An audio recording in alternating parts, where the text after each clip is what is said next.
going to be talking about the final evolution of Caterpie.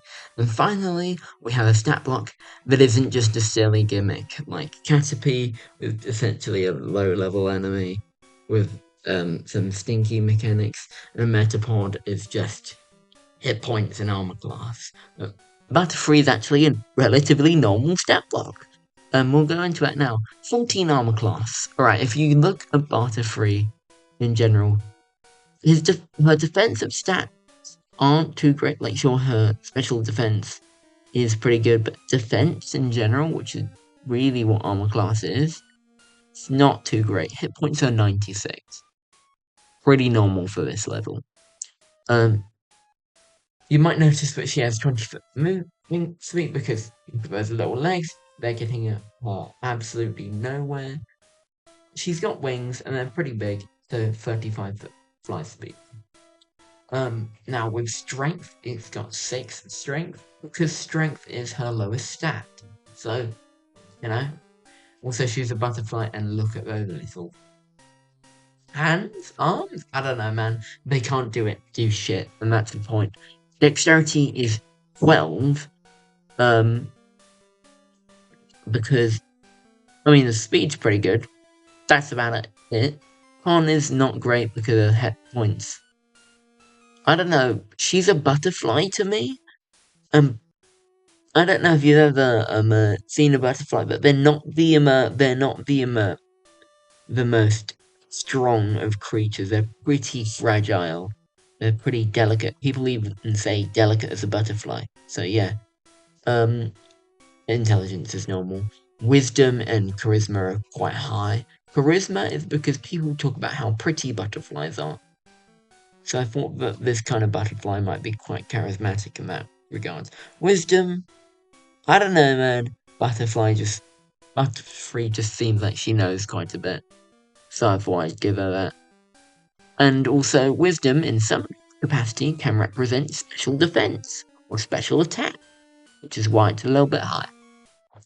Next we have Compound Eyes, which gives her advantage on perception and investigation checks.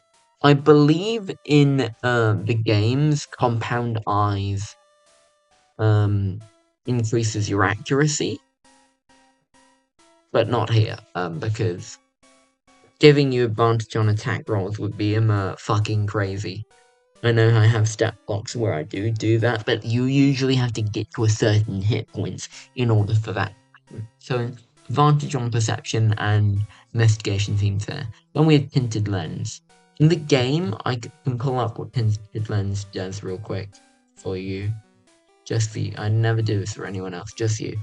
Powers up not very effective moves. I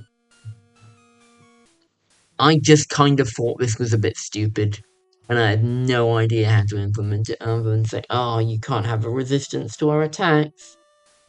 Which I was like, no, fuck that. Attacks can't, their damage lowered in any way, so you can't. This includes,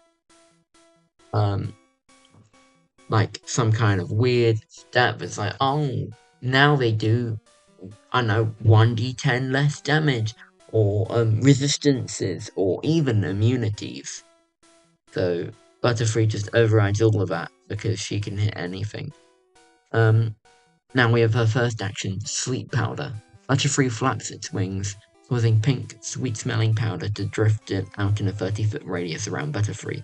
Any creature in range, other than Butterfree, must exceed a DC 15 Wisdom save or be put to sleep for a minute. So obviously, if you're asleep and you get hit, you wake up. That's just how it works, really.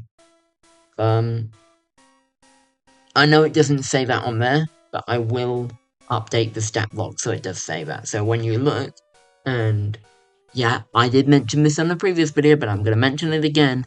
I have a D&D page, the Lake Guardian. It's all one word. My profile picture is Mesprit, and you can find all of my stat blocks on there, including this one, which will be updated to include that when you get hit, you wake up.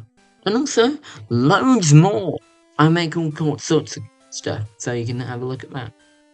Then we have Poison Powder, because obviously Butterfree is associated a lot with Poison Powder, and also just thought I'd give it to her.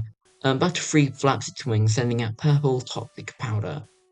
Any creature within 30-foot radius must succeed a 15 DC 15 Constitution saving throw or take 7 or 5d6 poison damage or an average of 17 and be poisoned for a minute. Pretty normal stuff. You get poisoned. What was I gonna say? You might be wondering why Butterfree's sleep powder is wisdom save and poison powder is con. Now, for me, it really depends. Sometimes it'll be con, and sometimes it'll be wisdom, but I don't know. A lot of the times, sleep powder is depicted as like, oh, a nice smelling powder, and it smells so calming that you just get fall asleep then and there. So, for me, that's wisdom instead of con. But like if it was like a tranquilizer dart or like a sleeping injection or whatever, that would be con. I'm confused. You might be wondering why Butterfree has a psychic attack. This is because she learns that in the games. In fact, that's one of her first damaging attacks. Probably if you use a Butterfree, you're probably going to be using that. So I thought I'd include it. It's a pretty decent amount of damage. That's about it, really. And I'll see you next time with whatever Pokemon I have next. I think it's Pidgey, but I also could just be wrong.